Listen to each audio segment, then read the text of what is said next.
magnitude 6 quake struck at 3:36 a.m. and was felt across a broad swath of central Italy, including the capital Rome, where residents felt a long swaying followed by aftershocks.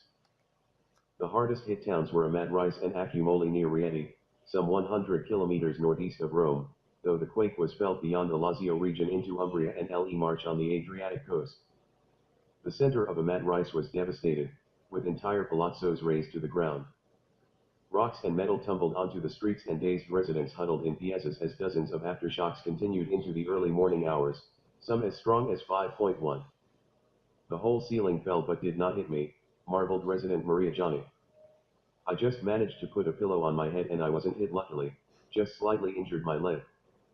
As daylight dawned, residents, civil protection workers and even priests began digging out with shovels, bulldozers and their bare hands, trying to reach survivors.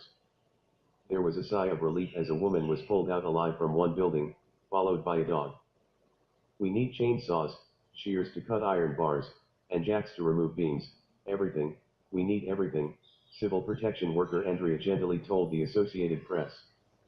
The devastation harked back to the 2009 quake that killed more than 300 people in and around L'Aquila, which sent emergency teams today to help with the rescue. The U.S. Geological Survey put the magnitude at 6.2 with the epicenter at Norcia, about 170 kilometers northeast of Rome, and with a relatively shallow depth of 10 kilometers. I don't know what to say. We are living this immense tragedy, said the Reverend Savino D'Amelio, an Amatrice parish priest. We are only hoping there will be the least number of victims possible and that we all have the courage to move on.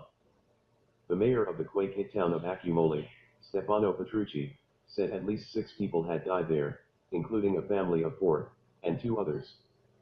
There are deaths, he told state-run Rai News 24.